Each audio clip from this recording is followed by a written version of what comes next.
the signal from the dark sky. The night the sky cracked open, no one believed it. In a quiet mountain village, strange lights began appearing above the forest. At first, people thought it was a military experiment. Then they said it was just a meteor shower.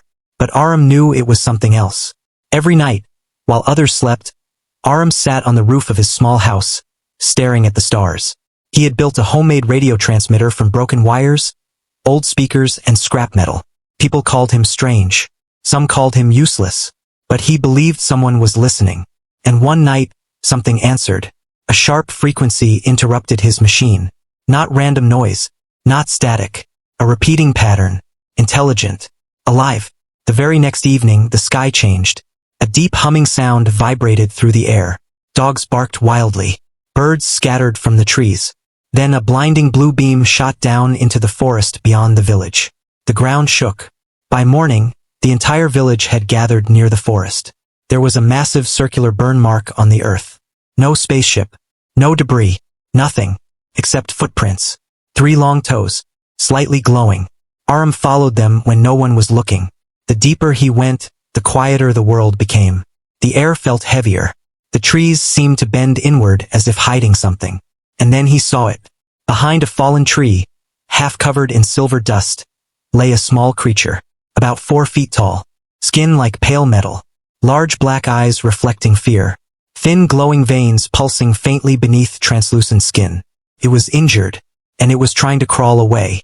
Arham slowly raised his hands to show he meant no harm. The creature looked directly into his eyes. Suddenly, Arham's vision exploded with images. A beautiful planet orbiting twin suns, floating cities, advanced civilizations, peace, then darkness, massive warships tearing through the sky, explosions, entire continents burning.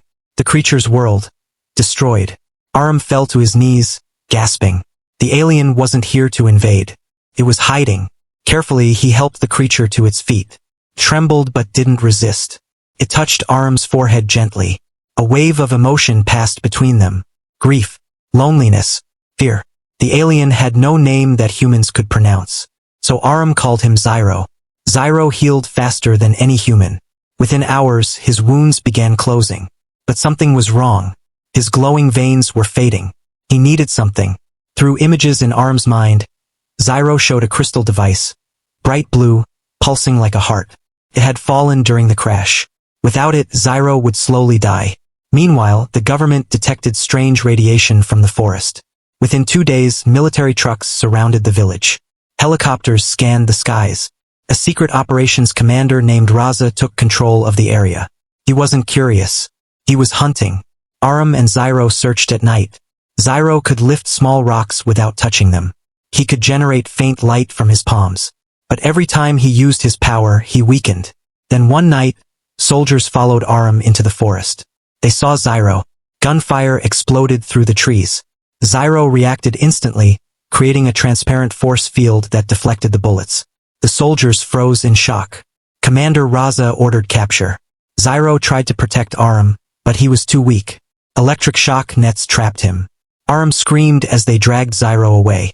Zyro's eyes locked onto Arham one last time.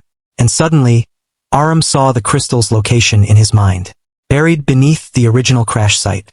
That night, while soldiers guarded the forest, Arham sneaked back alone. He dug with his bare hands. Hours passed. His fingers bled. And then, he touched something smooth. A glowing blue crystal pulsing softly in the dirt. At the military facility, Zyro was trapped inside a containment chamber. Scientists ran experiments. Machines drained his remaining energy. Zyro grew weaker with every passing minute. Arham reached the facility just before dawn. Using a power outage caused by Zyro's final burst of strength, he slipped inside. Alarms echoed through the halls. Soldiers chased him. He ran toward the containment chamber. Zyro was barely standing. Arham threw the crystal inside. The moment Zyro touched it, light erupted from his body. The entire facility shook. Machines exploded. Electric panels shattered.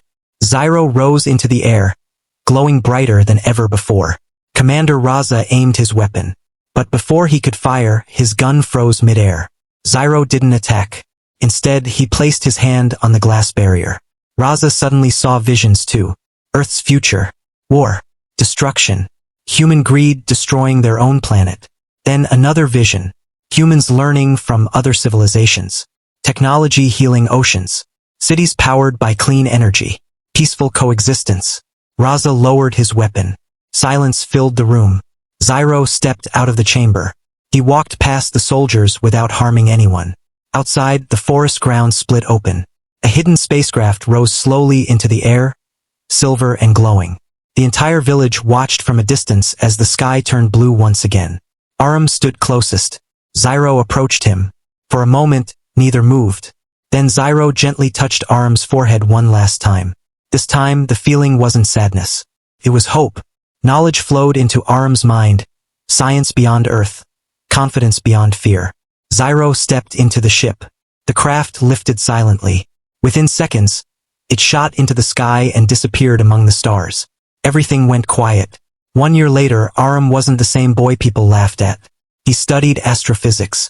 He built advanced devices. He inspired others to look at the sky differently. Sometimes, late at night, a faint blue light appears far above the mountains. And Arham smiles, because somewhere in the universe, Zyro survived, and neither of them are alone anymore.